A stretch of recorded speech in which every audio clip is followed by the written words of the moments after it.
নমস্কাৰ ND24 চাই থকাৰ বাবে আপোনাক ধন্যবাদ মই ৰাজদীপ বাইলুং বৰুৱা আজি নিৰ্বাচনৰ কিছু কথা পাতিব খুজিছো 24ৰ যি লোকসভা নিৰ্বাচন তাৰ পৰিপ্ৰেক্ষিততে আপোনালোকে সকলোৱে গম পায় এহাতেদি যিদৰে আছে NDA হে একেদৰে ইণ্ডিয়া আন এখন মঞ্চ প্ৰস্তুত হৈছে কংগ্ৰেছ বাওঁ শিবিৰৰ পৰা আৰম্ভ কৰি দেশৰ 20টাতকৈ অধিক দল ইয়াত একত্ৰিত হৈ তেওঁলোকে এখন মঞ্চ প্ৰস্তুত কৰিছে আৰু সমগ্ৰ দেশত তেওঁলোকে বিজেপিৰ বিৰুদ্ধে অৰ্থাৎ বিজেপিৰ এগৰাকী প্ৰাৰ্থীৰ বিৰুদ্ধে তেওঁলোকৰ এগৰাকী প্ৰাৰ্থী দিয়াৰ নীতিত তেওঁলোক বিশ্বাসী আৰু যিটো কথাক লৈ বহু আলোচনা হৈছে একেখাৰে কৈ দিব নোৱাৰি যে সকলোৱে সমৰ্থন কৰিছে ইয়াৰ মাজতে বহু আলোচনা হ'বলগীয়াও আছে কিন্তু নীতিশ কুমাৰ মূল যিগৰাকী সূত্ৰধাৰ আছিল এই গোটেই ইণ্ডিয়া গঠনৰ তেওঁ সেই কথাটো কৈছিল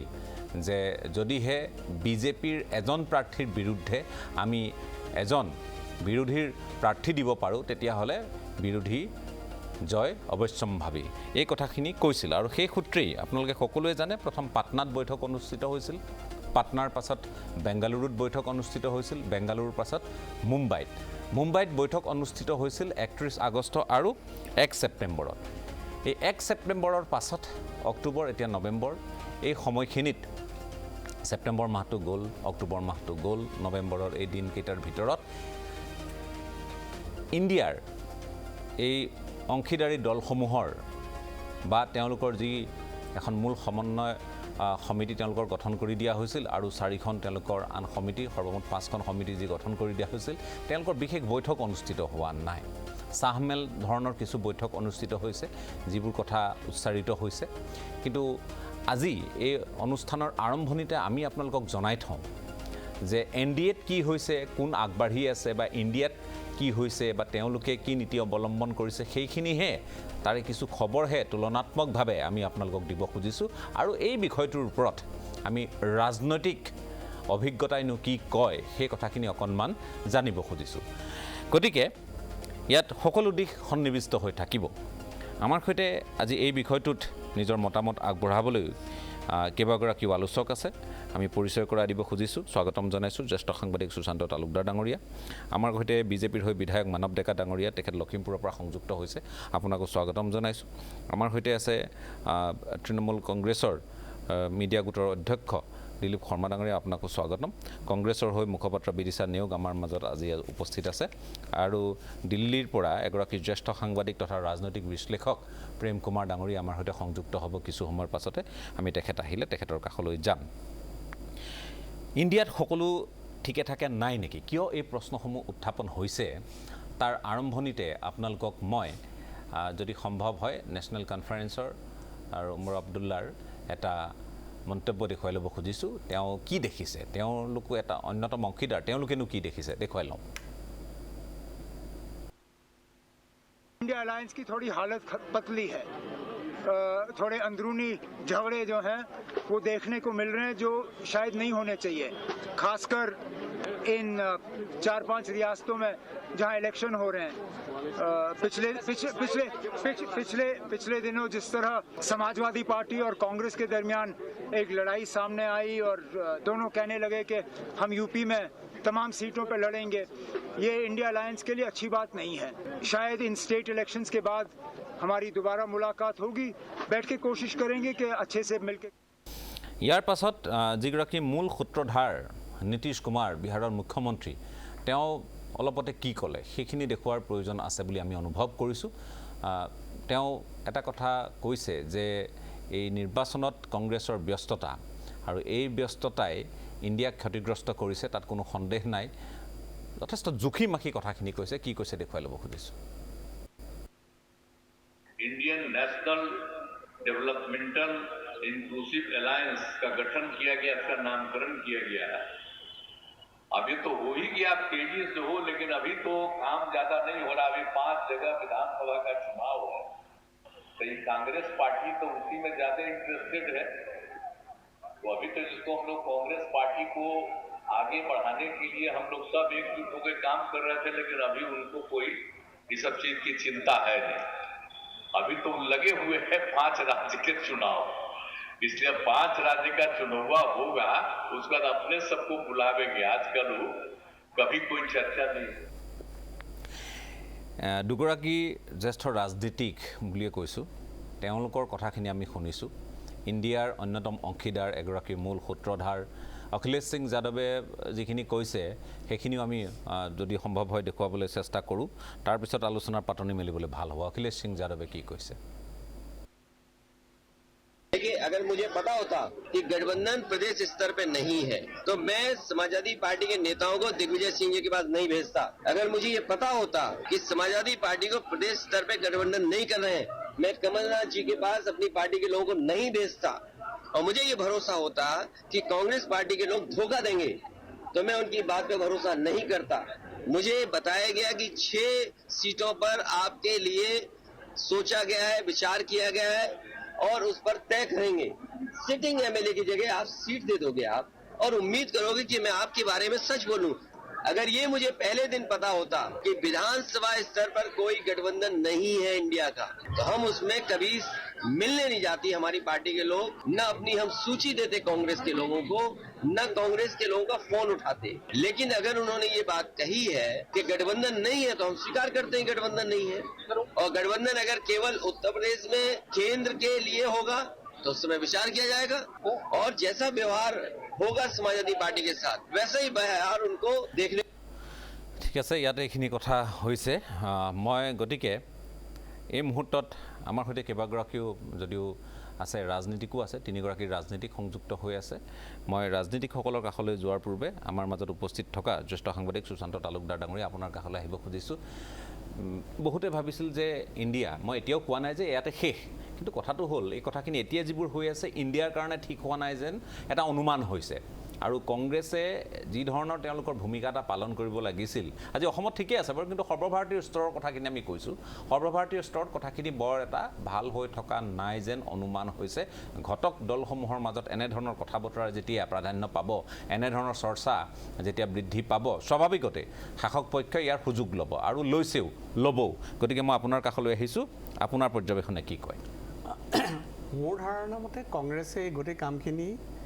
তেওঁলোকৰ নিজৰ শক্তিৰ উমান ল'বৰ কাৰণে কৰিছে আৰু এই পদক্ষেপ এই কাৰণে মানে আশ্চৰ্যজনক নহয় কাৰণ তেওঁলোকে কাষ্ট চেঞ্চাছৰ যিটো দাবী কংগ্ৰেছ ৱৰ্কিং কমিটিয়ে কাষ্ট চেঞ্চাছক লৈ যিটো তেওঁলোকৰ কেম্পেইন লৈ গ'ল মানুহৰ মাজত এইটোৰ পৰা তেওঁলোকে হয়তো আশা কৰিছে যে তেওঁলোকে যিবিলাক পিছপৰা শ্ৰেণী বিশেষকৈ OBC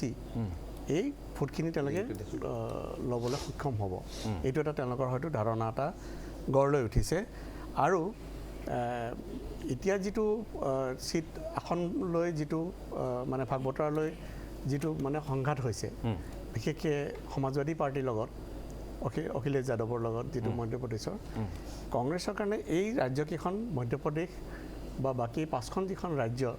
এই ৰাজ্যকেইখনত তেওঁলোকৰ ইণ্ডিয়া ব্লকৰ বাকী কোনো সহযোগী দলৰ কোনো মেজৰ তাতে অংশীদাৰিত্ব নাই গতিকে তেওঁলোকে কংগ্ৰেছ দলে বিচাৰিছে যে আৰু এইটো পূৰ্বতেও এই বিষয়ে কোৱা হৈছিল মানে ৰাজনৈতিক বিশ্লেষকসকলে এইটো কথা মানে উনুকিয়াই দিছিল যে 5খন ৰাজ্যৰ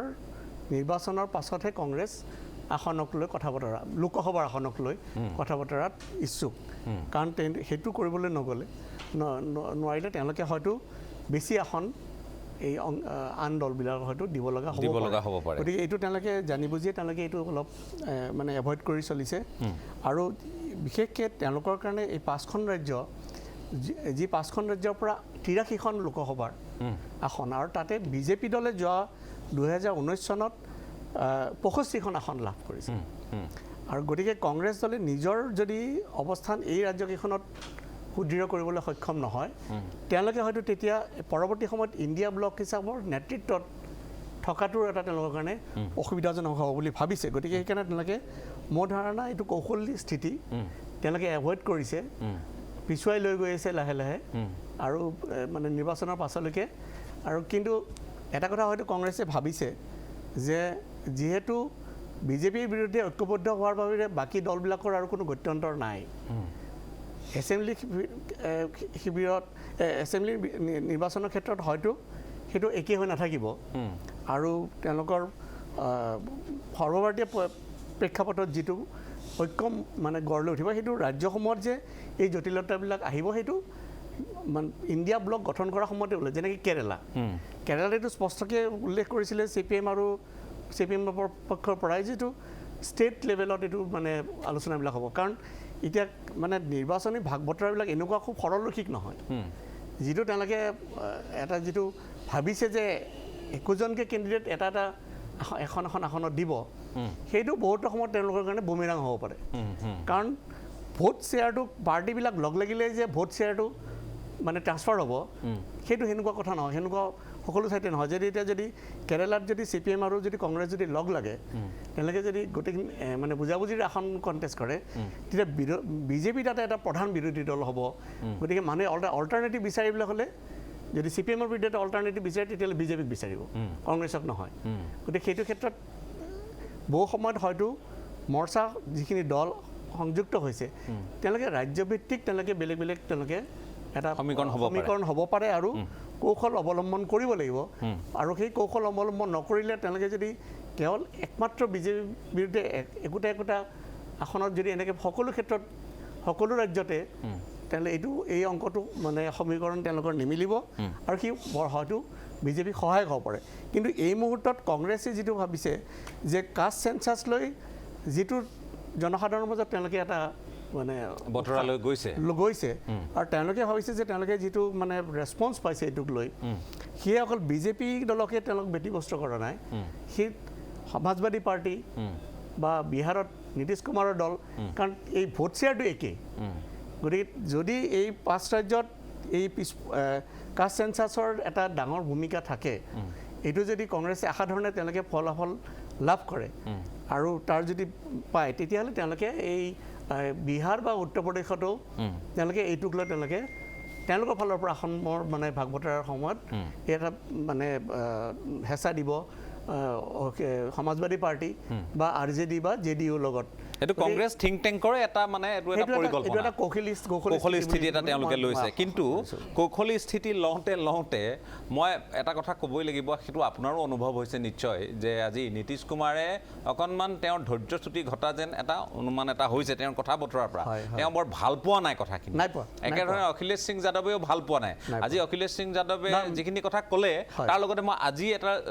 ইয়াত যোগ কৰি দিওঁ তেওঁ আজি মধ্যপ্ৰদেশত গৈ এটা কথা কৈছে যে BJP আৰু কংগ্ৰেছ কৈছে যে গভীৰভাৱে যদি কথাখিনি অনুভৱ কৰা যায় বিশ্লেষণ কৰা যায় এই দুয়োটা দলৰ মাজত বৰ বিশেষ তফাত নাই গতিকে তেওঁ কংগ্ৰেছৰ বিৰুদ্ধে আজি প্ৰচাৰত ব্ৰতী হৈছে গতিকে তেওঁলোকে কিছু সংখ্যা আমাৰ হাতত আছে এটা কথা আমি উল্লেখ কৰিব লাগিব যে আজি মধ্যপ্ৰদেশত এই যিটো এখন BJPৰ এজনৰ বিৰুদ্ধে তেওঁলোকৰ এক প্ৰাৰ্থীৰ এই ফৰ্মুলাটো তাত কাৰ্যকৰী নহ'ল যাৰ কাৰণে তেওঁলোকে 65টা সমষ্টিত সমাজবাদী দলে তেওঁলোকৰ প্ৰাৰ্থী দিছে আৰু আম আদমি পাৰ্টিয়ে অতি তাৎপৰ্যপূৰ্ণভাৱে 230খন আসনতে তেওঁলোকে প্ৰাৰ্থী দিছে গতিকে এইটো বৰ চাবলগীয়া কথা মই আকৌ আপোনাৰ কাষলৈ যাম মই দিলীপ কুমাৰ শৰ্মা আমাৰ মাজত আছে মই আপোনাৰ কাষলৈ আহিছোঁ আপোনালোক সকলো ইয়াত বিশেষকৈ ৰাজ্যত আজি উমৈহতীয়াভাৱে সংবাদমেল সম্বোধন কৰিছে আটাইকেইটা দলকে দেখিবলৈ পোৱা গৈছে আৰু এইটো ৰাজ্যৰ অসমৰ ৰাজনীতিৰ পৰিপ্ৰেক্ষিতত এই কথাখিনি আপোনালোকৰ ইণ্ডিয়াৰ আপোনালোকে অংশীদাৰী হিচাপে এটা সঠিক দিশতে গৈ আছে যেন এটা অনুমান হৈছে অসমৰ ক্ষেত্ৰত কিন্তু সৰ্বভাৰতীয় পৰ্যায়ত যেতিয়া এনেধৰণৰ কথাবোৰ আহিব বা এই কথাবোৰে ভবা ধৰণে কামত নিদিব কাৰণ কেইটামান কথা উল্লেখ কৰিব লাগিব সেই কথাটো হ'ল যে অধ্যক্ষ ইণ্ডিয়া গোটৰ অধ্যক্ষনো কোন হ'ব সেই সন্দৰ্ভত আজিলৈ কোনো উমৈহতীয়া বা এক ঐক্যমত নহ'ল ইয়াত সংযোজকসকলৰ বাছনিৰ কথাটো আছিল সেইটো নহ'ল ৰেলী বাহিৰ কৰাৰ কথা আছিল যিটো প্ৰথম আৰম্ভ হোৱাৰ কথা আছিল ভোপালৰ পৰা প্ৰত্যেকখন ৰাজ্যৰ ৰাজধানীত ইণ্ডিয়াৰ এটা বৃহৎ ৰেলী হ'ব আৰু আৰম্ভণি ভোপালৰ পৰা হ'ব মধ্যপ্ৰদেশৰ পৰা হ'ব যিটোত কমল নাথে বা কংগ্ৰেছে বাধা দিয়াৰ প্ৰসংগটো আছে গতিকে সেইখিনিও নহ'ল ক্ষোভিত হৈছে অংশীদাৰী দলসমূহ কিন্তু আপোনালোকে কথাখিনি কেনেধৰণে লৈছে কথাবোৰ এনেকুৱা আপুনি যিখিনি কথা আজি ইয়াত অৱতাৰণা কৰিছে যিকেইটা কথা বিষয়টো এনেকুৱাও নহয় যে ইণ্ডিয়াৰ ভিতৰত বিৰাট এটা কিবা কনফ্লিক্ট ষ্টাৰ্ট হৈছে তেনেকুৱা কথাও নহয় স্বাভাৱিকতে এতিয়া আমিও জানো আপুনিও জানে যে এতিয়া 5খন ৰাজ্য নিৰ্বাচন আৰু ইণ্ডিয়া এটা ডাঙৰ পাৰ্ট লৈ আছে বিগ ব্ৰাদাৰ বুলি ক'লো কাৰণ মেজৰ ৰোলটো প্লে কৰি আছে কংগ্ৰেছ দলে কাৰণ যিটো গোটেই দেশতে কংগ্ৰেছ দলৰ এটা ভূমিকা আছে আৰু এই 5খন ৰাজ্য নিৰ্বাচনত একমাত্ৰ ইণ্ডিয়াৰ বাকীকেইটা দলতকৈ কংগ্ৰেছ দলৰ স্থিতিটো কিন্তু ভাল ৰাজ্যকেইখনত সেইকেইখন ৰাজ্যতে গতিকে স্বাভাৱিকতে হয়তো এনেকুৱা কথাও হ'ব পাৰে চাওক কিছুমান কথা ৰাষ্ট্ৰীয় পৰ্যায়ৰ কথা কি এতিয়া নীতিশ কুমাৰে কি কথা কৈছে, অখিলেশ সিং যাদৱে কি কথা কৈছে, কিছুমান কথা আমি ইয়াৰ পৰা ৰিয়েক্ট কৰি দিয়াটো উচিত নহয়। আমি ৰাজ্যৰ পৰিস্থিতিত ৰাজ্যৰ পৰিৱেশত আমি কথাবিলাক ঠিকে ক'ম, কিন্তু ৰাষ্ট্ৰীয় পৰ্যায়ত সুশান্ত দাই কিছুমান বিশ্লেষণ কৰিছে, হয় সেই ধৰণৰ কিছুমান কথা হৈছে। এনেকুৱা হয়তো হ'ব পাৰে, চাওক ইণ্ডিয়াত আজি যিবোৰ দল আছে সেই দলবোৰৰ বেছিভাগেই কোনো কোনো ৰাজ্যত তেওঁলোকৰ শাসন আছে, তেনে সেইবোৰ ৰাজ্যত সেই দলবিলাকৰ এটা ভিত্তি আছে। গতিকে স্বাভাৱিকতে তেওঁলোকৰ তাৰ এটা স্বাভিমান আছে। আজি বিহাৰত নীতিশ কুমাৰ এটা স্বাভিমান আছে, তেওঁৰ তাত শাসনত আছে। আজি পশ্চিমবংগত মমতা বেনাৰ্জী শাসনত আছে, আপ শাসনত আছে আজি পাঞ্জাৱ আৰু দিল্লীত, ঠিক বা CPM শাসনত আছে আজি কেৰেলাত। এনেকুৱা বিভিন্ন কথাবোৰ কিন্তু জড়িত আছে। UPত যদিও আজি অখিলেশ সিং যাদৱ শাসনত নাই, এটা মেজৰ বিৰোধী UPত, তেওঁলোকৰ এটা স্বাভিমান নিজৰ ৰাজ্যৰ ৰাজনীতিক লৈ আছে। আৰু তেওঁলোকৰ সেই ৰাজ্যৰ তেওঁলোকৰ সমৰ্থকখিনিক দেখুৱাই থাকিবৰ কাৰণেই হওক, তেওঁলোকৰ সমৰ্থকখিনিক সন্তুষ্ট কৰি ৰাখিবৰ কাৰণেই হওক, তেওঁলোকে কেতিয়াবা কোনো কোনো পৰিৱেশ পৰিস্থিতি হয়তো কোনো কোনো বক্তব্য ৰাখে, তেনেকুৱা হয়তো ৰাখিবলৈ বাধ্য হৈ যায় কোনো কোনো ক্ষেত্ৰত। তাৰ অৰ্থটো কিন্তু এনেকুৱা নহয় যে ইণ্ডিয়াত বিৰাট কিবা এটা কনফ্লিক্ট হ'বলৈ গৈ আছে। আমাৰ ধাৰণাটো এনেকুৱা আছে যে কংগ্ৰেছ নেতৃত্ব এই ৰাজ্যকেইখনৰ নিৰ্বাচনত হয়তো খুব ব্যস্ত থাকিবলগীয়া হোৱাৰ কাৰণে, কাৰণ যিহেতু কংগ্ৰেছে তাত মেজৰ ৰোল প্লে কৰিছে বিজেপিৰ বিৰুদ্ধে, বিজেপিৰ প্ৰধান প্ৰতিদ্বন্দ্বী কংগ্ৰেছ এইকেইখন ৰাজ্যত। কাৰণ আৰু স্বাভাৱিকতে চাওক কথাটো এনেকুৱা, জিকিব লাগিলে কংগ্ৰেছৰ লিডাৰতে জিকিব লাগিব সেইকেইখন ৰাজ্যত, পাৰ্টিকুলাৰ হ'বলৈ যোৱা নিৰ্বাচন যিকেইখন ৰাজ্যত হ'বলৈ গৈছে তাত কংগ্ৰেছৰ নেতৃত্বতে জিকিব লাগিব। আৰু আমি সেইটোৱে বিচাৰিছোঁ যে কংগ্ৰেছে মেজৰ ৰোল প্লে কৰিছে, কংগ্ৰেছে তাত নিৰ্বাচনত জিকক, আমাৰ তাত ক'বলগীয়া একো নাই, কাৰণ বিজেপিক প্ৰতিহত কৰিবৰ কাৰণে কংগ্ৰেছ জিকিব লাগিব। মই এটা কথা কওঁ যে AITCৰ তাত বা আমি সকলোৱে সাধাৰণভাৱে তৃণমূল কংগ্ৰেছ বুলিয়ে কওঁ বাৰু, গতিকে কেতিয়াবা আমাৰ দৰ্শকসকলে AITC বুলি ক'লে অলপ ভুল, মানে তেওঁলোকে বেলেগ বুলি ভাবে, TMC বুলি ক'লে বেছি তেওঁলোকে TMCটো ভালকৈ জানে। গতিকে যিয়ে নহওক, কথাটো হ'ল যে আজি মধ্যপ্ৰদেশত হওক বা আজি ৰাজস্থানত হওক, আপোনালোকৰ তাত সংগঠন বা আপোনালোকৰ কৰিবলগীয়া একো নাই, বিশেষ আমাৰ নৈতিক সমৰ্থনটো আছে, বা ধৰক আমাৰ মুখ্যমন্ত্ৰী ইণ্ডিয়াৰ অন্যতম অংশীদাৰ আম আদমি পাৰ্টি বা আমাৰ নীতিশ কুমাৰ নহয়, অখিলেশ সিং যাদৱৰ সমাজবাদী দল, তেওঁলোকেতো আজি তাত প্ৰাৰ্থী দিছে। গতিকে তেওঁলোকৰ চিন্তাটোতো আপোনালোকৰ চিন্তাৰ দৰে নহয়। কথাটো এনেকুৱা হ'ব। চাওক এই ইণ্ডিয়াত কিছুমান কথা এনেকুৱা ওলাইছে যে ইণ্ডিয়াটো মেইনলি লক্ষ্য কৰি লৈছে 2024 নিৰ্বাচনটোৰ কাৰণে। বিধানসভাবোৰত হয়তো সেইটো তেনেকৈ কাৰ্যকৰী কৰা নাই সেইবোৰ, কাৰণ এইটো সেই ৰাজ্যিক লেভেলত হৈছে গোটেই কথাবোৰ। আজি মধ্যপ্ৰদেশৰ সিদ্ধান্তবোৰ ৰাজ্যিক লেভেলত হৈছে, ৰাজস্থান বা অন্যান্য ৰাজ্যৰ সিদ্ধান্তবোৰ ৰাজ্যিক লেভেলত হৈছে, তাত হয়তো তেওঁলোকৰ ৰাষ্ট্ৰীয় পৰ্যায়ৰ দলবোৰৰ নেতৃত্বত হস্তক্ষেপ কৰা নাই, ৰাজ্যিক পৰ্যায়ত কিছুমান সিদ্ধান্ত হৈছে। যিহেতু ইণ্ডিয়াটো ফৰ্ম কৰা আছে, মেইন উদ্দেশ্যটো কি আমাৰ 2024 মোদী চৰকাৰক উফৰাব লাগে, বিজেপিৰ আমি কেন্দ্ৰৰ পৰা উফৰাব লাগে, তাৰ কাৰণে ইণ্ডিয়া ফৰ্ম কৰা হৈছে। আৰু আমি অসমতো আজি চাওক, অসমতো আমি 26ৰ কাৰণে চিন্তা কৰিছোঁ, কিন্তু আমাৰ মূল একদম ইমিডিয়েট লক্ষ্যটো কিন্তু 24, সেইকাৰণে আমি ইমিডিয়েট লক্ষ্য 24, আমি অসমত আমি মিলি আছোঁ। এইখিনি আমি 26ৰ কথা এতিয়া মাজে মাজে আহিলেও এইটো 26টোলৈকে বহুত দূৰ, 2026টো বহুত দূৰ অসমৰ কাৰণে। আমি সেইটো আজি ইমান বেছি উদ্বিগ্ন বা চিন্তিত বা সেইটো লৈ ইমান পৰিকল্পনা আমাৰ হাতত আজি নাই, কিন্তু আমাৰ ইমিডিয়েট পৰিকল্পনা আছে 2024ত আমি বিজেপিক প্ৰতিহত কেনেকৈ কৰিব পাৰোঁ। কিন্তু সেইকাৰণে এই হোৱা ৰাজ্যকেইখনত যিকেইখন ৰাজ্যত নিৰ্বাচন হ'বলৈ গৈছে তাতো লক্ষ্যটো 24ত, তাতো 24ত আপুনি দেখিব 2024 নিৰ্বাচনত আটাইবোৰ দল আকৌ তাত মিলি যাব। কাৰণ মই আপোনাক এটা কথা আগতে কৈছিলোঁ, এই কিছুমান কথা থাকে যে প্ৰতিটো ইণ্ডিয়াত থকা বেছিভাগ দল বিভিন্ন ৰাজ্যৰ শাসনত আছে, তেওঁলোকৰ স্বাভিমান আছে নিজৰ ৰাজ্য, সেইটোক আপুনি অস্বীকাৰ কৰিব নোৱাৰে। সেইকাৰণে সৰু সুৰা কিছুমান কথা কেতিয়াবা ক'বলগীয়া হয়, আৰু সেইবোৰকে কেতিয়াবা ধৰক আমি আলোচনা কৰিবলৈ বাধ্য হৈ যাওঁ, কনফ্লিক্ট ভাবি। কিন্তু কথাটো এনেকুৱা নহয়, কনফ্লিক্ট কেনেকৈ হোৱা নাই, আৰু এনেকুৱা দুই এটা কথাটো থাকিবই দিয়কচোন। ৰাজনীতিত সেই চব দলে সমানকৈ আগবাঢ়িছে, তাত থাকিবই 2-4টা কথা। ঠিক আছে, মই আকৌ আপোনাৰ কাষলৈ যাম। আমি পোনপটীয়াকৈ সংযুক্ত হৈ আছোঁ, আমাৰ সৈতে দেশৰ এগৰাকী জ্যেষ্ঠ সাংবাদিক সংযুক্ত হৈছে, প্रेम कुमार डांगरिया। प्रेम कुमार जी, आपका स्वागत है। नाराज़गी जताई है नीतीश कुमार जी ने, और हमने अभी बात किए हैं, अखिलेश सिंह यादव की बात की है, उमर अब्दुल्ला की बात की है, तो इंडिया में सब कुछ सही नहीं चल रहा है क्या?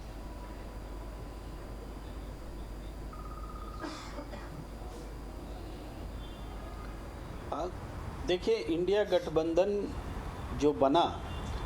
तो इसमें ये बात ज़रूर है कि इस वक्त सबकी वॉइस ऐसी है जो थोड़ी इंडिया से ज़्यादा एक्सपेक्टेशन महसूस कर रहे हैं, और हम लोग भी जो इंडिया गठबंधन से बाहर के विश्लेषक हैं इस बात को नोटिस कर रहे हैं कि जैसे अगर कंस्टिट्यूएंट मेंबर्स ये कहते हैं इंडिया के कि हमारे ऊपर सेलेक्टिव ढंग से ईडी की कार्रवाई हो रही है, सपोज़ कि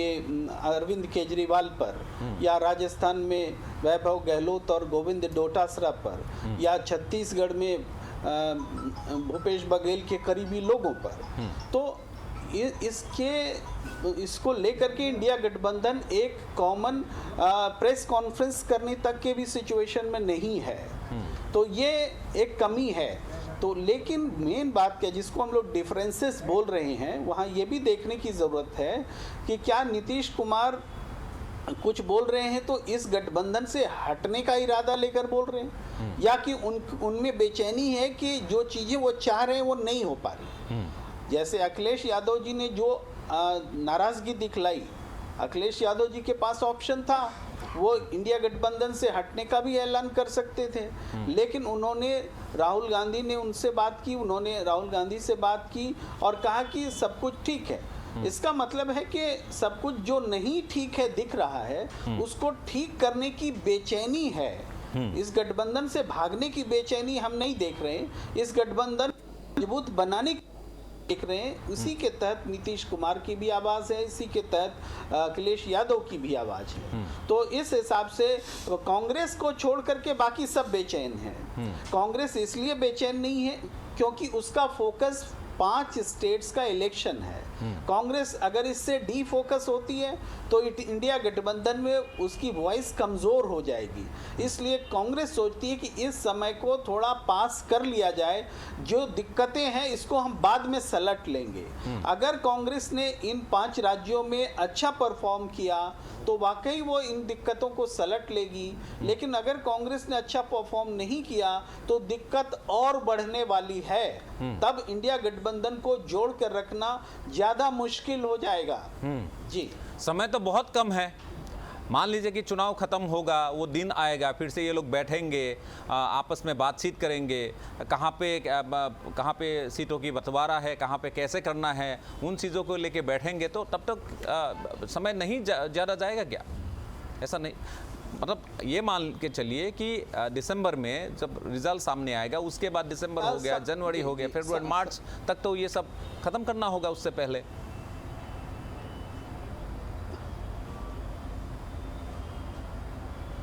बिल्कुल सही कह रहे हैं राजदीप जी आप, कि मगर समय भी कंपैरेटिव देखा जाता है।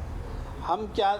एनडीए को देख पा रहे हैं कि उसने सारी सीट शेयरिंग क्लियर कर ली है? अगर वो क्लियर करके सामने आ जाती तब इंडिया गठबंधन पर ज़्यादा प्रेशर होता। लेकिन इंडिया गठबंधन के पास में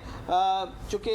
ज़्यादा नहीं, 4 हफ्ते का समय बाकी है, तो उस 4 हफ्ते बाद ये बैठते हैं तो इलेक्शन मार्च में होना है, उस हिसाब से समय है। हाँ, अगर एनडीए लीड ले ले, एक प्रेशर बना दे, तब हम कह सकते हैं कि इंडिया गठबंधन पर बने रहने का प्रेशर है। सीट शेयरिंग बहुत चैलेंजिंग काम है, और चैलेंजिंग है, वाकई चैलेंजिंग है। 5 राज्यों में भी दिख गया कि कितना चैलेंज होने वाला है सामने। ठीक है, फिर से रुक करेंगे आपके पास। आमार मजत जेहेतु विधायक मानव डेका डांगरियाओ आछे, मैं मानव डेका आपनार काखলৈ যাব খুজিছোঁ। বিজেপিয়ে গোটেই কথাখিনি কেনেধৰণে আপোনালোকে গুৰুত্ব দিছে? কাৰণ অসমত আপোনালোকে বিচাৰিলে নিবিচাৰিলে অসমত সকলো একত্ৰিত হৈ আছে। আজিৰ তাৰিখত একেলগে তেওঁলোকে সংবাদমেল সম্বোধন কৰিছে, অখিল গগৈ চৰম ত্যাগ কৰিছে, এজেপিও তেনেধৰণে সাজু হৈছে। অৱশ্যে আম আদমি পাৰ্টীয়ে কেইখনমান আসন তেওঁলোকক লাগিব বুলি পত্ৰ প্ৰেৰণ কৰিছে ভূপেন বৰালৈ, আৰু একেধৰণে তৃণমূল কংগ্ৰেছেও পত্ৰ প্ৰেৰণ কৰিছে, দাবী দুবা উত্থাপন কৰিছে। অসমত এতিয়ালৈ সকলো ঠিকে আছে। সৰ্বভাৰতীয় পৰ্যায়ৰ কথাখিনি আপোনালোকে কেনেধৰণে প্ৰত্যক্ষ কৰে? চাওক,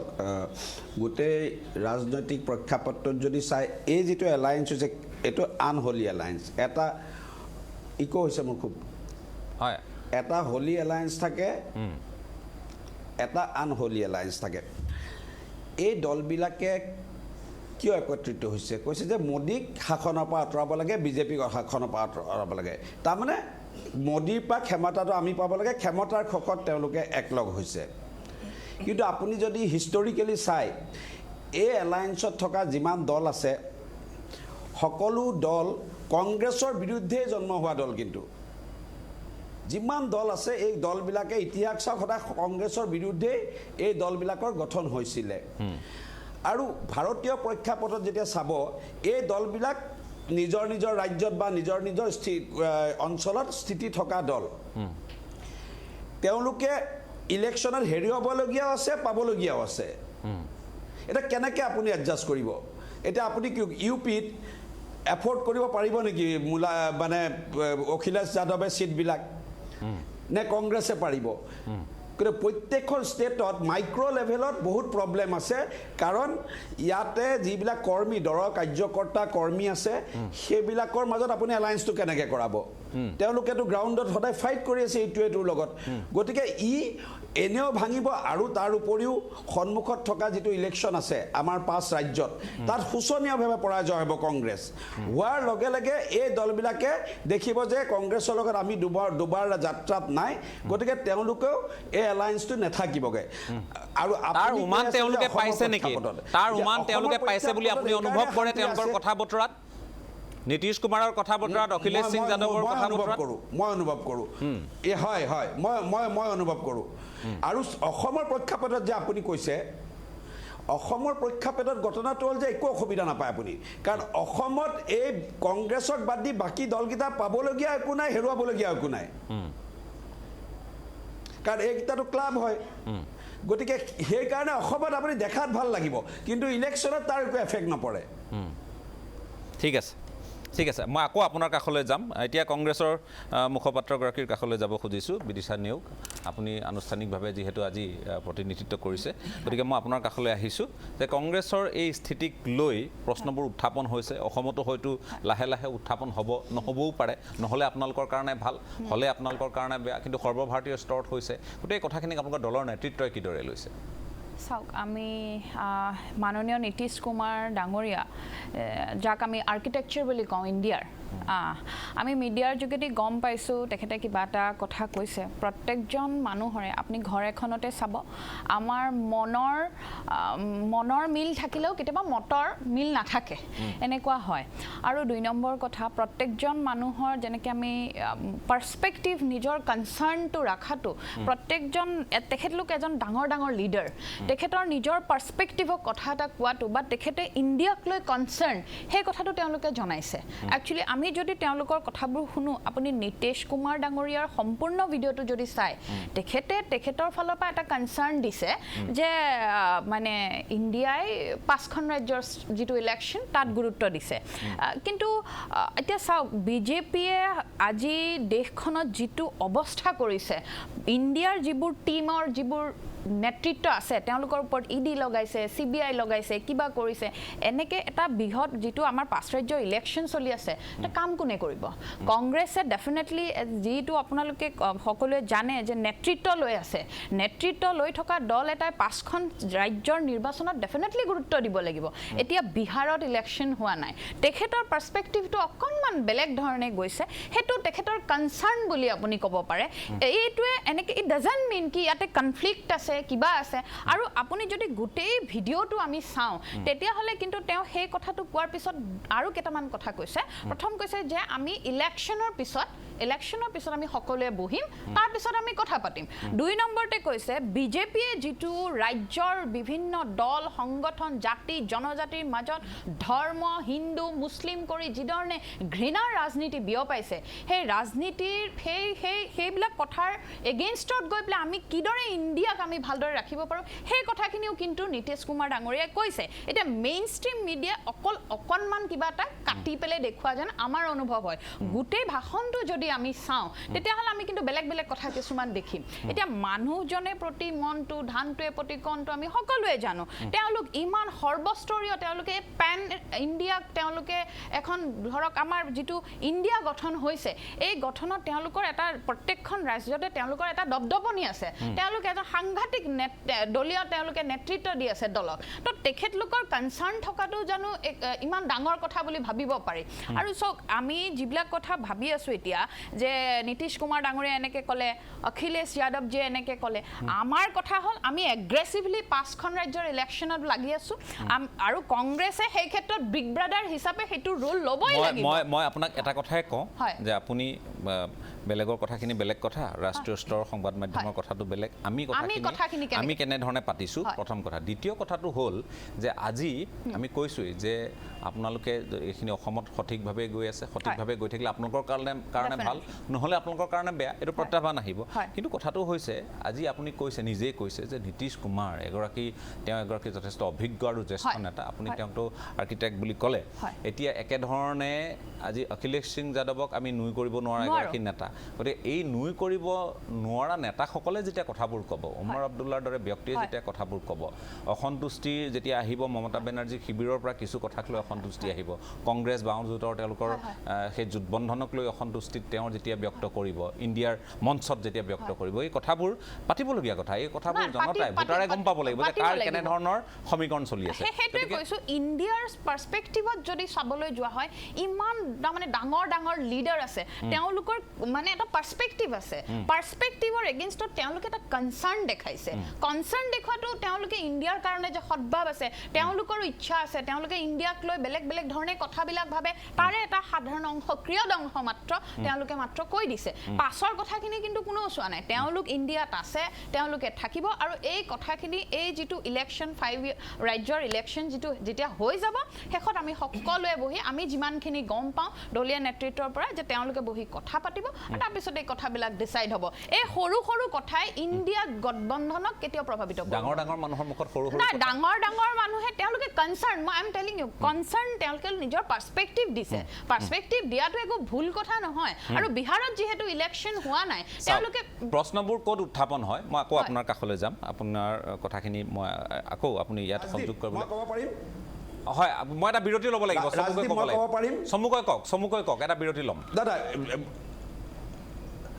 মোৰ কথা হ'ল তেওঁ নীতিশ কুমাৰৰ বক্তব্যটো এনালাইচিছ কৰি আছে, মোক তেওঁ যিটো অখিলেশ যাদৱে কৰিছে সেইটো এনালাইচিছ কৰিব দিয়কচোন। তেওঁ কি বুলি কৈছে যে মই মানুহে নপঠিয়ালোহেঁতেন, ফোন নুঠিলোহেঁতেন, সেইটো এনালাইচিছ, সেইটো কথাই আমি কৈছোঁ পলিটিকেল হৈছে যে আমি কাৰো হিত অহিত চিন্তা নহয়। মই কৈছোঁ কি, মই মানৱ ডেকা ডাঙৰীয়া বা সকলোকে মই এটা কথা কওঁ,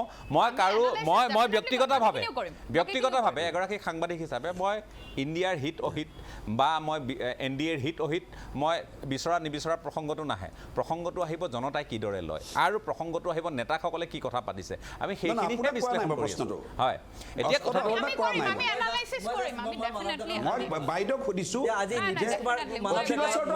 জাষ্টিফাই কৰি দিলে হ'ল, অখিলেশ যাদৱৰ ষ্টেটমেণ্টটো জাষ্টিফাই কৰি দিলে। ৰমাকান্ত ডাঙৰীয়াই, ৰমাকান্ত দেউৰী ডাঙৰীয়াই হিলাদিত্য দেৱক বাংলাদেশী বুলি কোৱা কথাটো জাষ্টিফাই হ'ব লাগিব। ডাঙৰীয়াই মৃণাল শইকীয়াক 8টা বজাৰ পিছত মদ খোৱা বুলি কোৱাটো কিন্তু জাষ্টিফাই আপোনালোকে কৰিব লাগিব।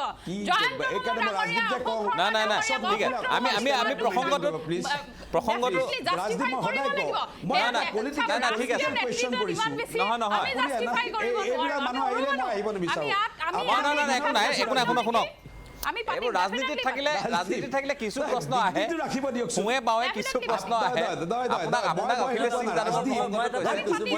ঠিক আছে,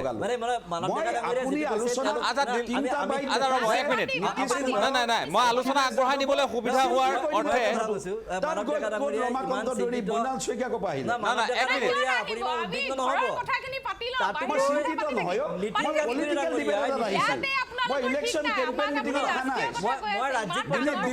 দিলীপ শৰ্মাই কিবা এটা কৈ আছে, ওপৰাপৰি নকৰিব। ডেকা ডাঙৰীয়া, দিলীপ শৰ্মাই কিবা এটা ক'ব খুজিছে, এক মিনিট। নাই ঠিক আছে, দিলীপ শৰ্মাই কিবা এটা কওক, এজনকে শুনক। নাই এক মিনিট, ওপৰাপৰি নকৰিব। মোৰ এইটো মই ৰাজ্যিক স্তৰত ক'ব খোজা নাই। নীতিন গাডকাৰী ডাঙৰীয়াই সময়ে সময়ে মোদীক কেন্দ্ৰ কৰি যিবোৰ কটাক্ষ কৰিছে সেইবিলাক তাতকৈ কিন্তু অখিলেশ সিং যাদৱৰ কটাক্ষটো ইমান ডাঙৰ নহয় ইণ্ডিয়া সম্পৰ্কে। আপুনি সেইটোৱে সামৰিব খুজিছে, ঠিক আছে। বস্তুটো ৰাজদীপ, এটা আপুনি ডিবেট কৰিছে, এখন না মোৰ পলিটিকেল কেম্পেইন কৰা মিটিং না কাৰ, এটা ইণ্টেলেকচুৱেল পলিটিকেল ডিবেট কৰিছে। মই আপোনাক দিনতে কৈছোঁ, তাত মই চিম্পল সুধিছোঁ যে অখিলেশৰ ষ্টেটমেণ্টটোৰ ওপৰত চিম্পল ক্লেৰিফাই কৰি দিলে হ'ল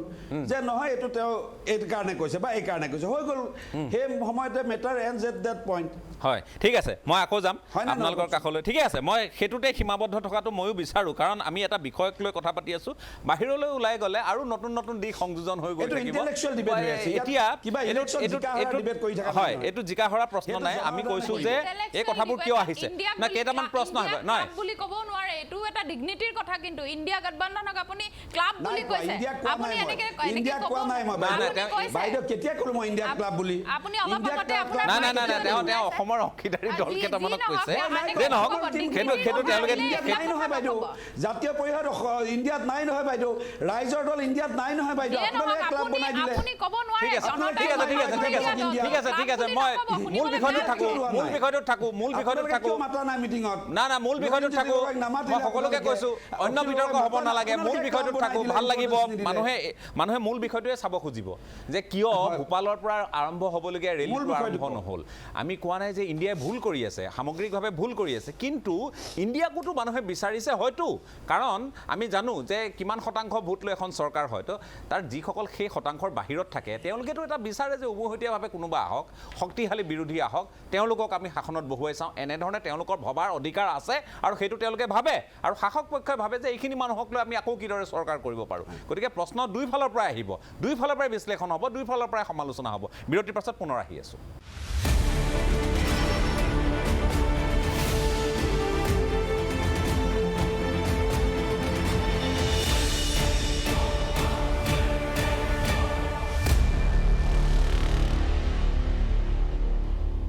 এটা চমু বাণিজ্যিক বিৰতিৰ পাছত আপোনালোকক পুনৰ স্বাগতম। আপোনালোকে চাই আছে আজিৰ পৰ্যবেক্ষণ। ৰাজনৈতিক এক বিশেষ বিতৰ্ক হৈ আছে, বিশেষ পৰ্যালোচনা হৈ আছে, আৰু বিষয়টো ইণ্ডিয়াক লৈ, যিখন মঞ্চৰ কথা আমি কওঁ যে INDIA। গতিকে ইণ্ডিয়া, য'ত কংগ্ৰেছ আছে, য'ত JDU আছে, বা দেশৰ সামগ্ৰিকভাৱে AITC পৰা বা TMC বুলি যাক আমি সাধাৰণতে জানো, TMCৰ পৰা আৰম্ভ কৰি আমি সমাজবাদী পাৰ্টিৰ পৰা আৰম্ভ কৰি এনে বহুত দল আছে যাৰ নেতৃত্ব মিলিত হৈছিল প্ৰথমবাৰৰ কাৰণে 23 জুনত। তাৰপাছত তেওঁলোকে 17-18 জুলাইত বেংগালুৰুত বৈঠক হ'ল, নাম নিৰ্ধাৰণ হ'ল বেংগালুৰুত INDIA ইণ্ডিয়া বুলি তেওঁলোকে কৈ এটা নাম দিলে, আৰু তাৰপাছত মুম্বাইত 31 আগষ্ট আৰু 1 ছেপ্টেম্বৰত বৈঠক হ'ল। সমন্বয় সমিতি এখন গঠন কৰা হ'ল, তাৰ লগত আৰু 4খন সমিতি, মুঠ 5খন সমিতি গঠন কৰা হ'ল। এতিয়া আসন ভাগ বতৰাৰ প্ৰসংগবোৰ চলি আছিলে বা এনেধৰণৰ কথা আছিল, কিন্তু অধ্যক্ষ সংযোজক বাছনিক লৈ কোনো ধৰণৰ ঐক্যমত নহ'ল, লগোক লৈ ঐক্যমত নহ'ল। মমতা বেনাৰ্জী সেই বিষয়টোক লৈ অকণমান নাৰাজ, আপোনালোকে জানে, কাৰণ লগোটো মমতা বেনাৰ্জীৰ পচন্দৰ আছিল, যিধৰণে আমি গম পাওঁ। গতিকে সেইটোক লৈ কথাখিনি তাতে আধৰুৱা হৈ ৰ'ল। তাৰ পাছত তেওঁলোকে এখন এটা ৰেলী বাহিৰ কৰাৰ কথা আছিল। ৰাজ্যৰ ৰাজধানীসমূহত বৃহৎ ৰেলী ভূপালৰ পৰা আৰম্ভ কৰিবলৈ যাওঁতে সেই সময়ত বাধা পালে কংগ্ৰেছৰ পৰা, বাধা পালে কমল নাথৰ পৰা, কথাবোৰ তাতে ৰৈ গ'ল। গতিকে সন্দিহান হৈছে, একাংশ অংশীদাৰী দল সন্দিহান হৈছে, মুকলিকৈ ক্ষোভ ব্যক্ত কৰিছে, আৰু এক প্ৰকাৰ তেওঁলোকে যেনেধৰণে কংগ্ৰেছে কি ধৰণে ভাবে সেইটো কংগ্ৰেছৰ কথা, কিন্তু আপাতত আমাৰ লাগিছে যে এক প্ৰকাৰ কটাক্ষ, এক প্ৰকাৰ যেন তাচিল্য, এক প্ৰকাৰ এটা অসন্তুষ্টি, যি ধৰণে কিছুমান কথা ক'বও নোৱাৰি, নোকোৱাকৈও থাকিব নোৱাৰে, সেই এটা পৰিৱেশ ৰাজনীতিকসকলৰ মাজত, অংশীদাৰী দলসমূহৰ মাজত। সুশান্ত তালুকদাৰ ডাঙৰীয়া, আপোনাৰ কাষলৈ আহিছোঁ। মধ্যপ্ৰদেশৰ পৰাই এই আমি যদি কওঁ এই সূত্ৰপাত, যিবোৰ বিতৰ্কৰ তাৰ পাতনি। গতিকে এইখিনি ইমান কম সময়ত তেওঁলোকে আকৌ ওলাই আহি লগো উলিওৱা, বাহিৰ কৰা, বা তাত ঐক্যমতত উপনীত হোৱা, বা আকৌ দেশজুৰি ৰেলী বাহিৰ কৰা, সময় পাব বাৰু, কোনো কথা নাই, কিন্তু সময় যেনেধৰণে পাব লাগিছিল সেই ধৰণৰ সময়টো পাবগৈ জানো? ইমানখিনি কম সময়ত এইবোৰ কাম হ'বগৈ জানো? মানে নিৰ্বাচনী প্ৰচাৰ যেতিয়া আৰম্ভ হয় তেতিয়া সি এটা তুংগত ল'বলৈ বৰ বেছি সময় নলয়, আৰু এতিয়া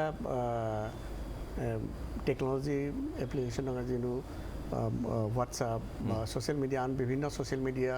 বা বিভিন্ন ধৰণে ৰাইজৰ ওচৰলৈ যাব পাৰে। গতিকে সেইটোক লৈ হয়তো তেওঁলোক ইমান চিন্তিত নহয়। তেওঁলোকৰ মূল চিন্তাটো মই যিটো মানে অনুমান কৰিছোঁ কংগ্ৰেছৰ বিশেষকৈ, যে বিজেপিৰ ভোট শ্বেয়াৰ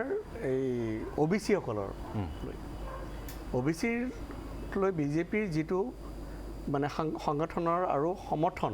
এই দুটা বৃদ্ধি পালে 2009ৰ পৰা 2019। 2009ত আছিলে 20% সমৰ্থন তেওঁলোকে আদায় কৰিছিল, তাৰ পৰা তেওঁলোকে 44% 2019। গতিকে এই OBC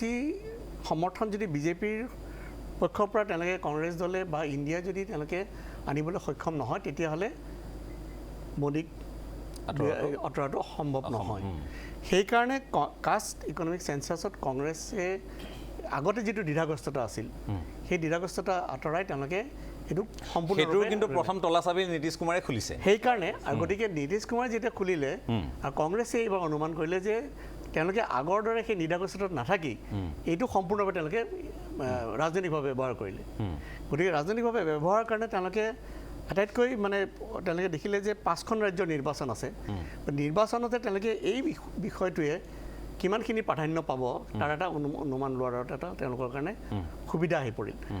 আৰু এইটোৱে হয়তো অলপ চিন্তিত কৰিছে অখিলেশ যাদৱ আৰু নীতিশ কুমাৰক যে ইয়ে হয়তো কংগ্ৰেছৰ প্ৰতি সমৰ্থন তেওঁলোকৰ যিটো ছাপৰ্ট বেছ কংগ্ৰেছৰ ফালে ঢাল খাব পাৰে সেইটো কৰিব পাৰে আৰু সেইকাৰণে এই আসন ভাগ বতৰালৈ এতিয়াৰ পৰাই তেওঁলোকে আৰু সেইকাৰণে এই সৰু সৰু দলবোৰক এই দুটা বৃহৎ দলে গিলি পেলোৱাৰ যিটো এটা প্ৰৱণতা থাকে বা তেওঁলোকৰ সমস্যাত পেলোৱাৰ যিটো প্ৰসংগলৈ আলোচনা হয় আসন ভাগ বতৰাক লৈ প্ৰত্যেক দলে এটা হেঁচা দিব লাগিব যেনেকৈ এতিয়া তেলেংগানাত CPM দল আল্টিমেটলি তেওঁলোকে কংগ্ৰেছৰ লগত নাথাকো বুলি কৈছে কাৰণ তাতে যিটো কংগ্ৰেছে তেওঁলোকে সেই আসনখিনি এৰি দিব বিচৰা নাই প্ৰথমতে কৈছে একেই মধ্যপ্ৰদেশৰ নিচিনা কংগ্ৰেছে মোৰ ধাৰণা তেওঁলোকে হয়তো এটা তেওঁলোকৰ অনুমান এটা কৰিছে আৰু তেওঁলোকে হয়তো এইটো ৰেছপন্সো পাইছে যিটো কাষ্ট বেছ চেঞ্চাছ এইটোৰ পৰা তেওঁলোকে যিটো সঁহাৰি পাইছে ইয়ে তেওঁলোকক হয়তো এটা কনফিডেঞ্চ দিছে যে নহয় যিখিনি ৰাজ্যত কংগ্ৰেছে প্ৰধানতঃ বিজেপিৰ লগত ফাইট কৰিব লাগিব তাত হয়তো তেওঁলোকে আৰু আসন বেলেগৰ লগত ভাগ বতৰা কৰাৰ পক্ষপাতি নহয় আৰু কৰিব গ'লে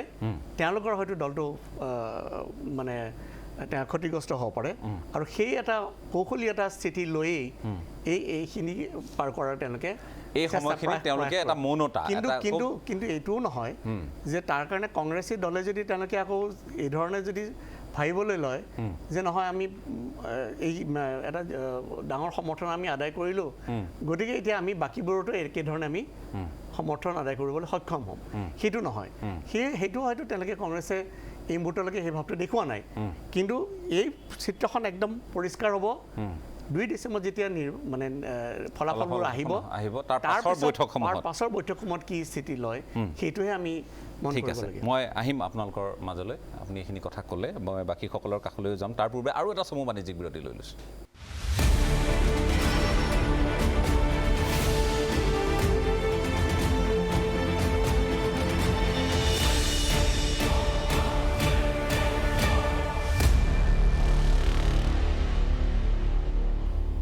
এটা চমু বাণিজ্যিক বিৰতিৰ পাছত আপোনালোকক পুনৰ স্বাগতম আপোনালোকে চাই আছে আজিৰ পৰ্যবেক্ষণৰ বিষয়ে আপোনালোকে গম পাইছে ইণ্ডিয়া মহাজোঁটক লৈ আমি কিছু কথা পাতিছোঁ কিছু প্ৰশ্ন উত্থাপন হৈছে প্ৰশ্নবোৰ আমাৰ নহয় প্ৰশ্নবোৰ আপোনালোকেও গম পাইছে নীতিশ কুমাৰৰ মুখৰ প্ৰশ্ন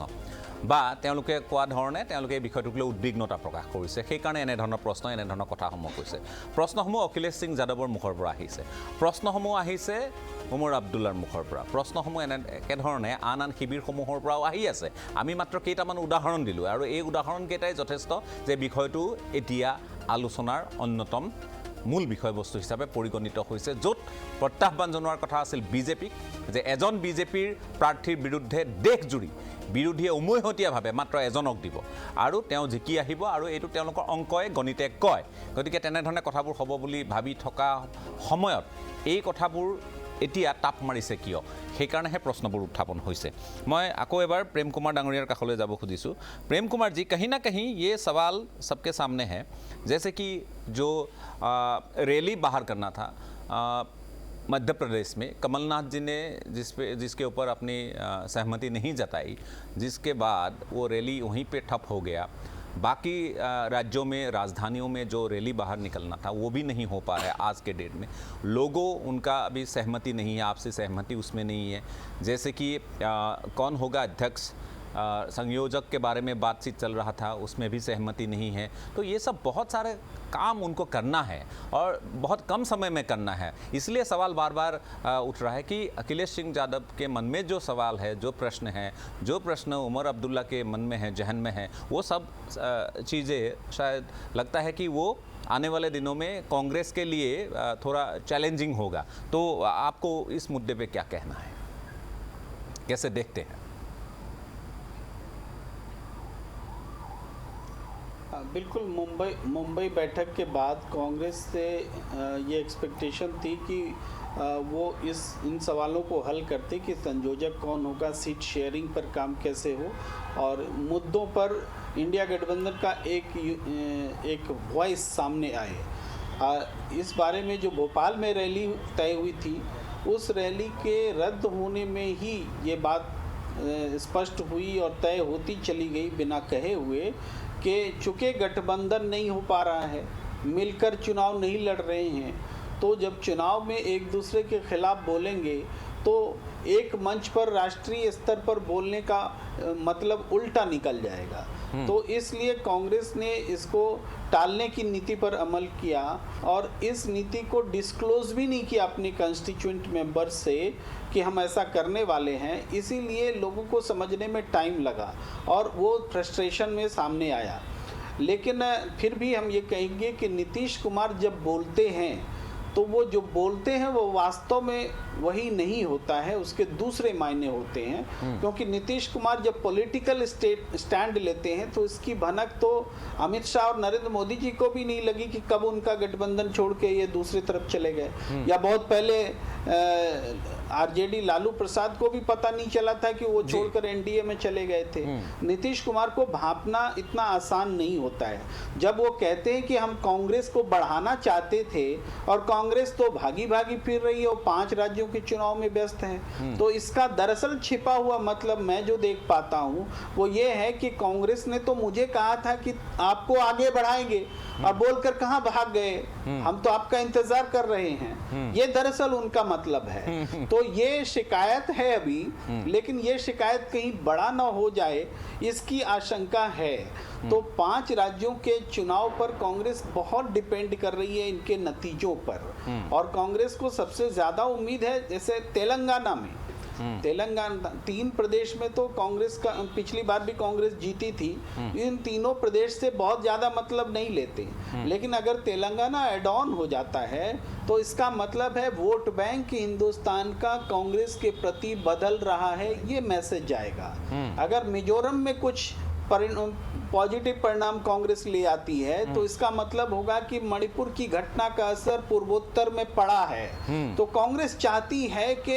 इस हिसाब से हम मैसेज लेकर जाएंगे तो इंडिया गठबंधन को ज्यादा मजबूत रख पाएंगे। तो अभी आलोचनाएं सुनने का समय है, सुनो, समय पास करो। लेकिन ये है कि कितना टॉलरेट कर पाते हैं इनके बाकी दल। और उमर अब्दुल्ला की भी बात है तो वो उमर अब्दुल्ला तो बहुत साफ सफाई से बोल रहे हैं, उनका इस तरह की पॉलिटिक्स में ज़्यादा इन्वॉल्वमेंट नहीं होता है, वो एक स्पष्टवादी व्यक्ति हैं। तो वो बहुत सही कह रहे हैं कि भाई अभी जैसे जो चल रहा है वो ठीक नहीं चल रहा है। तो इसलिए आपका प्रश्न भी एग्जिस्ट करता है कि सब कुछ ठीक नहीं चल रहा है, उसमें गति नहीं है, उसमें कोऑर्डिनेशन नहीं है, और इन सब के लिए अभी अगर कोई इकलौता जिम्मेदार है तो कांग्रेस ही जिम्मेदार है, और उन्हीं से एक्सपेक्टेशन है कि वो पहल करे। इसीलिए ये सारी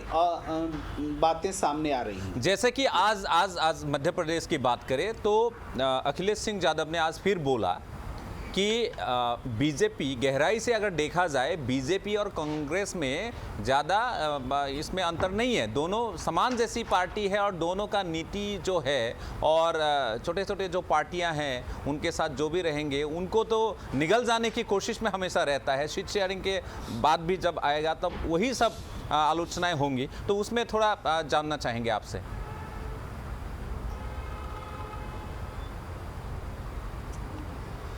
जी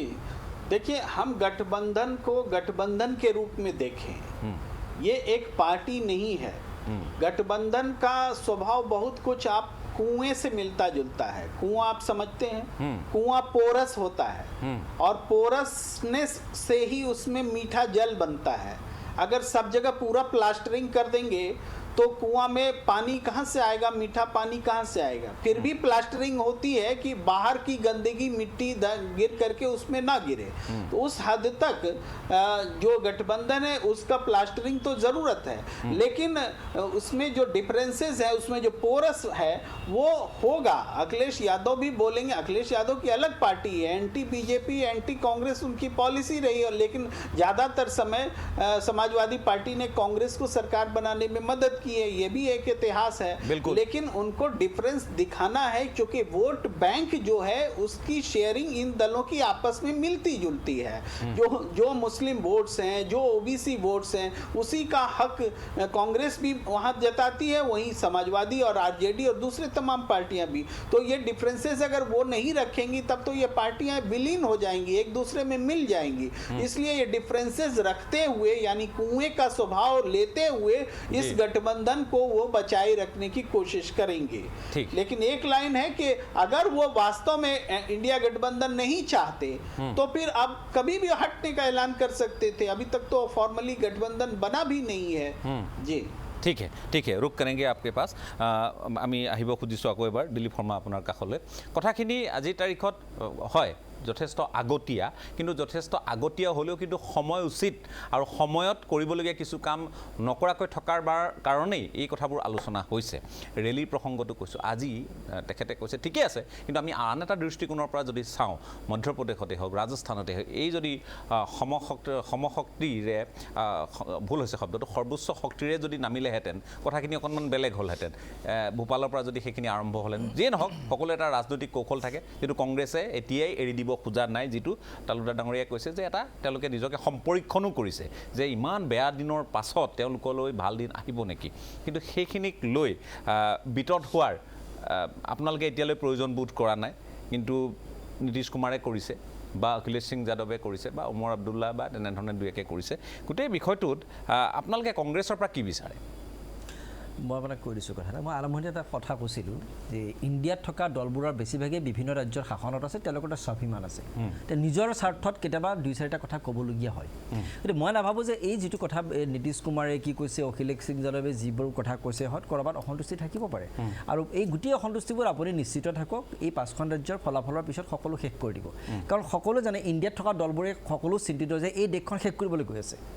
এই দেশখন একেবাৰে শেষ কৰিবলৈ গৈ আছে বিজেপি যে প্ৰত্যেকে যে আকৌ যদি বিজেপি ৰিটাৰ্ণ হ'বলগীয়া হয় এইখন দেশত গণতন্ত্ৰ জীয়াই নাথাকে এইটো প্ৰতিটো ৰাজনৈতিক দলে যি উপলব্ধি কৰিছে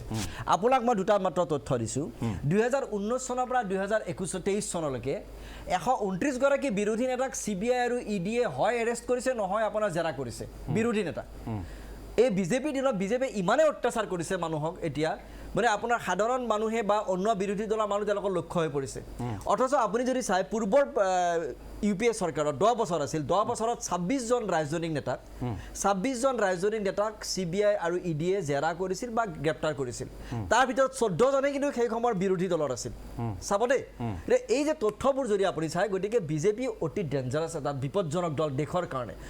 আজি নীতিশ কুমাৰে কি কৈছে আজি অখিলেশ সিং যাদৱে কি কৈছে অন্য দলৰ ইণ্ডিয়াত থকা কোনোবা এটা পাৰ্টনাৰ দলৰ কোনোবা মুৰব্বীয়ে কি কৈছে মই ভাবোঁ এইটো গুৰুত্বপূৰ্ণ বিষয় নহয় হয় তেওঁলোকৰ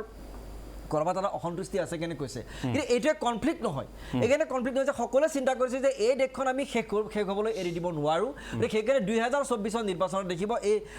আপোনাৰ ডিচেম্বৰ 3 তাৰিখৰ পিছৰ পৰা দেখিব পুনৰ সকলো থন ধৰি উঠিছে আৰু কংগ্ৰেছে তাত সময় দিব পাৰিব বাকীবোৰ দলে সময় দিব গতিকে নিশ্চিতভাৱে ইণ্ডিয়া গঠবন্ধনে এটা সম্পূৰ্ণ ৰূপ ল'ব কাৰণ আজি বিজেপি যি উৎফুল্লিত আছে কাৰণ বিজেপি উৎফুল্লিত হ'বই আজি অসমৰ বিজেপিসকলে উৎফুল্লিত হৈছে কাৰণ তেওঁলোকে কোনটো লেভেলত আছে তেওঁলোকে অসমত মানে পুৰণি বিজেপি বিজেপিৰ হাহাকাৰ লাগি আছে তেওঁলোকে ভাবিছে আমাৰ দৰে হৈছে নেকি গোটেই কাৰবাৰটো ইণ্ডিয়াটো আজি ইণ্ডিয়া গঠবন্ধনত অসমত যিটো চলিছে নতুন বিজেপি পুৰণা বিজেপি এনেকুৱা হৈছে আন্ধাৰতো নতুন বিজেপি পুৰণা বিজেপি দুটা সময় দিলে কাজিয়া লাগিব মাৰপিট হ'ব তেওঁলোকে এইটো পৰ্যায়ত আছে গৈ আজি অসমত তেওঁলোকে ভাবিছে একেটা পৰ্যায় ইণ্ডিয়াত হৈছে নেকি কিন্তু তেওঁলোকে এইটো চিন্তা কৰিব নালাগে তেওঁলোকে কিয় উদ্বিগ্ন হৈছে মই নাজানো যে মানৱ ডেকা ডাঙৰীয়াকে ধৰি বিজেপি নেতাসকলে কিয় চিন্তিত হৈছে মই নাজানো ইমান উৎসাহিত হোৱাৰ ইমান উৎফুল্লিত হোৱাৰ প্ৰয়োজনো নাই সকলো ঠিক হৈ যাব কাৰণ চাওক আজি সকলো এৰা ধৰাৰ মাজেৰে ইণ্ডিয়া গঠবন্ধন কৰিবলৈ গৈছে আৰু আপুনি নিশ্চিত থাকক যে কৰবাত হোৱা এই 2-4টা কথা মানে কনফ্লিক্ট বা অলপ যদি হৈছেও এই গোটেই কথাবোৰ শেষ হৈ যাব ইয়াৰ বিজেপি উৎফুল্লিত হ'ব এইকাৰণে নালাগে যে তেওঁলোকৰ ইতিমধ্যে শাসনটো শেষৰ পিনে আহিছে কিন্তু মই আপোনাক এটা কথা তাৰ মাজতো সুধো খুব চমুকৈ যে যিমান যি হ'লেও এই গোটেই বিষয়টোত কংগ্ৰেছ নেতৃত্বৰ পৰা তেওঁলোকে হয়তো কথাখিনি জানিব খুজিছে অনুভৱ এটা হৈছে তেনেধৰণে যে কি বিচাৰিছে কি আপোনালোকে এই কথাখিনি চাওক মই এটা কথা আপোনাক কৈ দিওঁ যিটো মই এটা দলক প্ৰতিনিধিত্ব কৰিছোঁ আমাৰ দলটো ইণ্ডিয়াৰ গঠবন্ধনত আছে কিছুমান কথা মই আপোনাক সকলো কথা ইয়াত ক'ব নোৱাৰোঁ হয়, কিন্তু ভিতৰত কিছুমান কথা থাকিবও পাৰে। তাৰ অৰ্থ এইটো নহয় যে আমি কিবা কনফ্লিক্ট কৰিবলৈ গৈছোঁ। আমি বিচাৰিছোঁ যে ইণ্ডিয়া যি এই মহাযুঁজ এইটো হ'বলৈ গৈ আছে এইটো সফল হ'ব লাগে। সফল হ'বৰ কাৰণে প্ৰত্যেকটো ৰাজনৈতিক দলৰ প্ৰত্যেকটো নেতৃত্ব অসমতো দেখিছে, অসমতো বিৰোধী ঐক্য মঞ্চৰ যিবিলাক সভা সমিতি হৈছে আপোনালোকে নিশ্চয় লক্ষ্য কৰিছে, এইকেইটা দিন লক্ষ্য কৰিছে। আমি খুব সমিল মিলেৰে আমি আগবাঢ়িছোঁ আৰু মানে সকলোৱে এটা এৰা ধৰাৰ মাজেৰে সকলো আনকি টেক্স স্বীকাৰ পৰ্যন্ত কৰিবৰ কাৰণে আগবাঢ়িছে যে অসমত বিজেপি চৰকাৰখন উফৰাব লাগে, অসমৰ চিটকেইটা এই বিৰোধী ঐক্য মঞ্চ দখল কৰিব লাগে। আৰু এই মেছেজটো মই ভাবোঁ গোটেই সমগ্ৰ দেশত এইটোৱে হ'বগৈ। আজি আমি অসমতো আমি বিচাৰিম, কংগ্ৰেছ ইয়াত তেওঁলোকে বিগ ব্ৰাদাৰৰ ভূমিকা লৈছে, সমগ্ৰ দেশত লৈছে যে তেওঁলোকেও সেই ধৰণে এটা সকলোকে সমমৰ্যাদা দি তেওঁলোকে সেই ধৰণে কামখিনি কৰিব বুলি আমি আশাবাদী আৰু কংগ্ৰেছে কৰিব বুলি আমিও নিশ্চিত। এইকাৰণে নিশ্চিত যে আগৰ কংগ্ৰেছ নেতৃত্ব আৰু এতিয়াৰ কংগ্ৰেছ নেতৃত্ব পৃথক আছে। কংগ্ৰেছ নেতৃত্ব অত্যন্ত মেচিউৰ পৰিপক্ক আৰু তেওঁলোকে দেশক আগবঢ়াই নিবৰ কাৰণে আগবাঢ়িছে আৰু লগত আমিবোৰ সকলো আছোঁ। গতিকে দেশত পৰিৱৰ্তন হ'ব, বিজেপি ইয়াত উৎসাহিত হোৱাৰ কোনো প্ৰয়োজন। ঠিক আছে, মই এটা বিৰতি ল'ম। বিৰতিৰ পাছত মই কংগ্ৰেছ আৰু বিজেপিৰ দুগৰাকী প্ৰতিনিধি, বিশেষকৈ বিধায়ক মানৱ ডেকা আৰু ইফালে কংগ্ৰেছৰ হৈ মুখপাত্ৰ বিদিশা নিয়োগ, মই দুগৰাকীৰ কাষলৈ আহিম। এটা বিৰতি লৈ লৈছোঁ।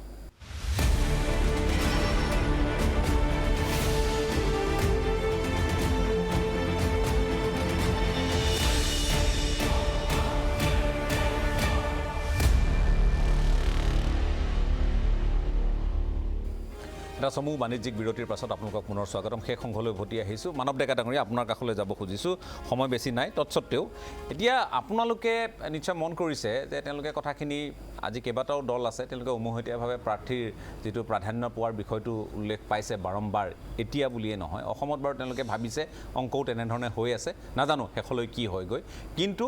সমগ্ৰ দেশত বিজেপিৰ এজন প্ৰাৰ্থীৰ বিৰুদ্ধে যদি বিৰোধীয়ে উমৈহতীয়াভাৱে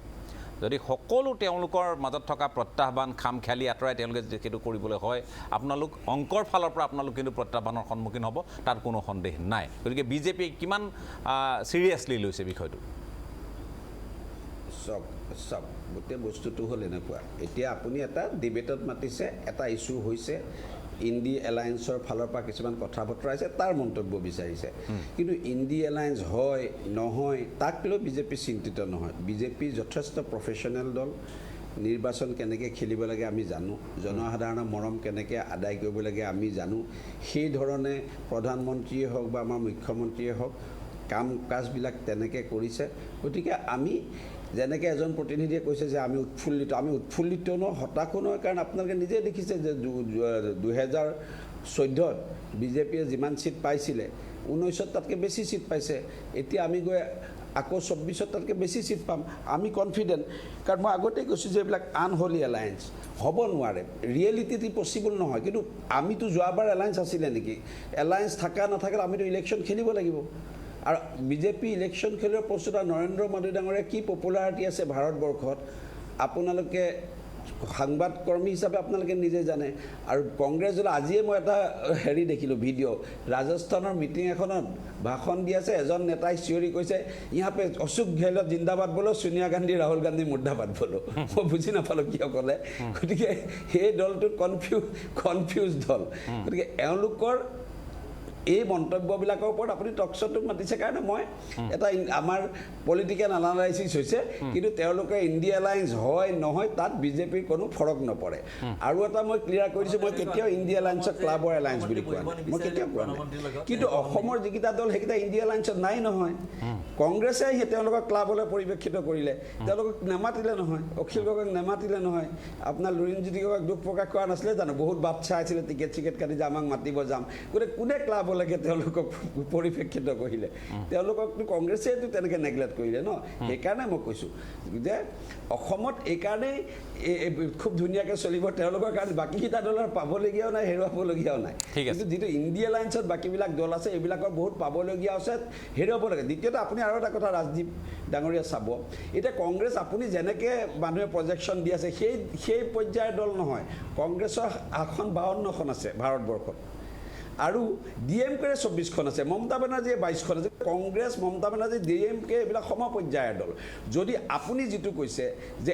এটা চিটত এটা পাৰ্টি হ'ব, সেই হিচাপত কংগ্ৰেছে 60খনতকৈ বেছি চিটত চিট দিব নোৱাৰিব নিজৰ কেণ্ডিডেট। সেইটো সম্ভৱ নেকি? প্ৰেক্টিকেলি পচিবল হয় নেকি? আৰু ভোট তেনেকৈ চিফ্ট হয় নেকি? আপুনি মোক কওকচোন। ভোটটোতে তেনেকৈ চিফ্ট নহয় এতিয়া তেওঁলোকে কৈছে আমাৰ বিৰোধীৰ ইমান পাৰ্চেণ্টেজ ভোট যোৱাবাৰ অসমত পাইছিলোঁ তেতিয়াহ'লে AUDF-টো তেওঁলোকৰ লগত এলায়েন্স আছিলে BPF-টো তেওঁলোকৰ লগত এলায়েন্স আছিলে তাৰমানে এইবাৰ সেইখিনি ভোট নাপাব ঠিক আছে তেওঁলোকৰ ক্লেইম কৰে যে চব ভোট এবাৰ তেওঁলোকে পাব ঠিক আছে মই সময় যিহেতু অকণমান কম মই আপোনাক ধন্যবাদ জ্ঞাপন কৰিছোঁ আৰু শেষত মই শেষ মন্তব্য আমাৰ ল'ব খুজিছোঁ কংগ্ৰেছৰ যিগৰাকী প্ৰতিনিধি আছে মুখপাত্ৰ বিদিশা নেওগ আপোনাৰ কাষলৈ আহিছোঁ শেষত কি ক'ব চাওক মই আগতেও কৈছোঁ যে মনৰ চিন্তা বেলেগ বিভিন্ন ধৰণে এইবিলাক কনচাৰ্ণ তেওঁলোকে দেখাব তেওঁলোকৰ আমি এগ্ৰেছিভলি আমি 5 ৰাজ্যৰ ইলেকশ্যনৰ কাৰণে আমি লাগি আছোঁ আৰু ইলেকশ্যন হৈ যোৱাৰ পিছত এই কথাবোৰ আলোচনা হ'ব আৰু আমি এতিয়া তেওঁলোকক ক'ব পাৰোঁ আৰু কণ্টেণ্ট দিয়া বুলি তেওঁলোকে ভাবি থাকক চিন্তা কৰি থাকক আমি 5 ৰাজ্যৰ ইলেকশ্যনত জিকিম 24 তাৰপিছত আমি এইবিলাক কথা পাতি থাকিম আৰু 2 নম্বৰ কথা নাই মই একেবাৰে ভাবি থকা নাই আপোনালোকে ভাবে নাই মই কোৱা নাই আপোনালোকে কিমান ভাবে কিমান নাভাবে জনতাই দেখি আছে আমি ক'ব নালাগে আৰু 2 নম্বৰ কথা যিটো আপুনি ক'লে 2014 চনৰ কথা 19 চনৰ কথা তাৰ আগলৈকে কিন্তু বিজেপিৰো কি অৱস্থা আছিলে সেইটো সবেই জানে কোনে কেতিয়া কেনেকে কামবেক কৰিব সেইটো মানে একদম মানে নাই নাই আমাৰ একো নাছিলে এতিয়া হুক লৈ থাকিলে হ'ব জানো নাই নাই তেওঁ শেষ কৰক ডেকা ডাঙৰীয়া অনুষ্ঠান সামৰিব লাগিব গতিকে তেওঁ শেষ কৰক শেষৰ কথাখিনি শুনি লওঁ হয় ওপৰাপৰি হ'লে অকণমান অসুবিধা হ'ব মই তেখেতৰ কথাখিনি লৈ লওঁ মই কৈছোঁ এতিয়া সেইটো লৈ যদি আপুনি মানসিক শান্তি পাই লওক শান্তিটো নাই নাই ঠিক আছে ডেকা ডাঙৰীয়া তেখেতক মই অনুষ্ঠান শেষ কৰিব লাগিব গতিকে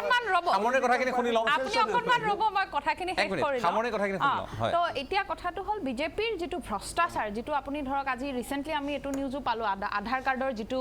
আমাৰ ডেটা চুৰি হৈছে হা বা দেশত যিটো এতিয়া ৰিচেণ্ট আমি এইটো যোৱাকালি নিউজ পাইছোঁ দেশত যি ধৰণে নিবনুৱা সমস্যা বাঢ়িছে গণতান্ত্ৰিক যিটো ব্যৱস্থা বা গণতান্ত্ৰিক যিবিলাক অনুষ্ঠান তেওঁলোকলৈ যেনেকৈ বিপৰ্যয় নমাই আনিছে এই যিবোৰ বস্তু এইবোৰ বস্তু আঁতৰাবলৈ হ'লে বিজেপিক অফৰাবই লাগিব আৰু ইণ্ডিয়াত থকা প্ৰত্যেকটো দলে ইণ্ডিয়া এলায়েন্সৰ সহায় কৰিব কথা পাতিব আৰু সম্পূৰ্ণ নীতি আদৰ্শৰে 5 ৰাষ্ট্ৰৰ ইলেকশ্যনৰ পিছত আমি এইবিলাক কথা পাতি থকা দেখিম আৰু আপোনালোকলৈ কণ্টেণ্ট এৰিছে আপোনালোকে এনজয় কৰক কণ্টেণ্টটো এনজয় কৰক ঠিক আছে মানৱ ডেকা আপোনালোকে কণ্টেণ্ট এৰিছে আপোনালোকে এনজয় কৰক উপভোগ কৰক সেয়া হ'ল কংগ্ৰেছৰ ভাষ্য মোৰ অনুষ্ঠানৰ সময় কিবা হেৰি নাই জানো গুৱাহাটীত ডাঙৰ হেৰি আছে নহয় কিবা বিজয় উৎসৱ আমি চাব লাগিব ন টিভিত ঠিক আছে মই ধন্যবাদ জ্ঞাপন কৰিছোঁ সকলোকে ধন্যবাদ জ্ঞাপন কৰিছোঁ মই ধন্যবাদ জ্ঞাপন কৰিছোঁ যিহেতু আমাৰ মাজত সুশান্ত তালুকদাৰ ডাঙৰীয়া আছিল মানৱ ডেকা ডাঙৰীয়া বিদিশা নেওগ দিলীপ শৰ্মা আৰু লগতে আমাৰ সৈতে প্ৰেম কুমাৰজীও সংযুক্ত হৈছিল প্ৰেম কুমাৰজী আপকা ভি বহুত বহুত শুক্ৰিয়া আভাৰ ব্যক্ত কৰতে हैं हम আমাৰ এই অনুষ্ঠানত অংশ লোৱাৰ বাবে ৰাইজে বিচাৰ কৰিব তাত কোনো সন্দেহ নাই আমি শেষত সেইটো কথাই কওঁ জনতাৰ ওপৰত আৰু বেলেগটো নাই ভোটাৰ ৰাইজৰ ওপৰতো বেলেগ নাই সিদ্ধান্ত কাৰ মনত কেনেধৰণে তেওঁলোকে লৈছে সেই কথাখিনি তেওঁলোকে সময়ত EVM-ৰ বুটাম টিপি তেওঁলোকে বেকআউট কৰিব মূল কথা সেইটোৱে তাৰপিছতে শক্তি উমান পাম কিন্তু আমি ইণ্ডিয়া INDIA বা ইণ্ডি এলায়েন্স বুলিও কয় বিজেপিৰ মুখত তেনেধৰণে ওলায় বা তেওঁলোকে ইণ্ডিয়া বুলি কয় গতিকে ইণ্ডিয়া বা ইণ্ডি এলায়েন্সে কিমান প্ৰভাৱ বিস্তাৰ কৰিব তেওঁলোক কিমান দূৰলৈ সংঘবদ্ধ হৈ থাকিব নে এই 5 ৰাজ্যৰ নিৰ্বাচনৰ পাছত তেওঁলোকৰ মাজৰ যিখিনি মত বিৰোধ যিখিনি তেওঁলোকৰ এতিয়ালৈ মতান্তৰ আছে সেইখিনি মনান্তৰলৈ পৰ্যবেক্ষিত হ'ব নেকি তেনেধৰণৰ কথাখিনিও আছে গতিকে সকলো দৃষ্টি দিবলৈ আমি সকলো আছোঁ জনতা আছে আমি কথা পাতিম আজিলৈ বিদায় লৈছোঁ ধন্যবাদ